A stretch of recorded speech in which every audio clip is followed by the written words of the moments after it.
Гледам изказванията на Бойко Борисов за еврозоната. Това, разбира се, не само аз ще го обсъждам.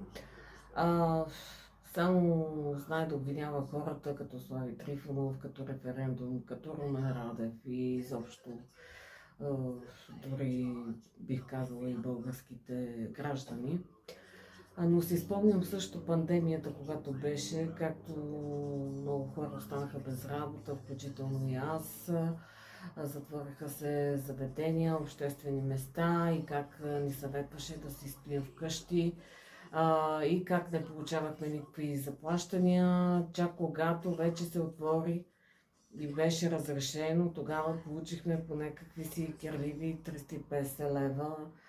И как съветваше хората, който има ланец и така нататък, да си го продаде, за да си купи храна. Дали той така прави?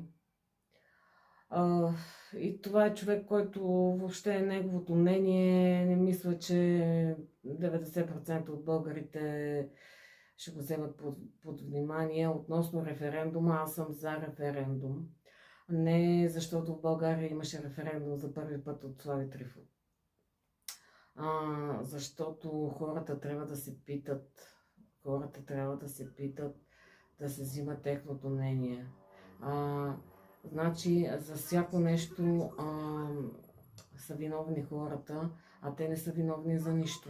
В България най-безконтролно се продават стоките на цени, които самия собственик определя. Няма никакъв контрол на тия цени. Иначе сме тръгнали да ставаме европейци.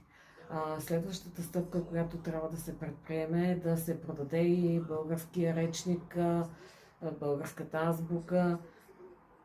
Така и така сме тръгнали към Европа, така да се каже. Защо да нямаме и един език към Бойко Борисов, например, но защо не си продаде майчиния език? Това, което са го научили майка му и баща му.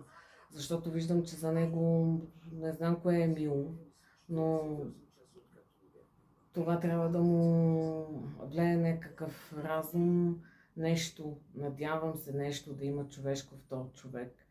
Нещо, което наистина да му парне душата.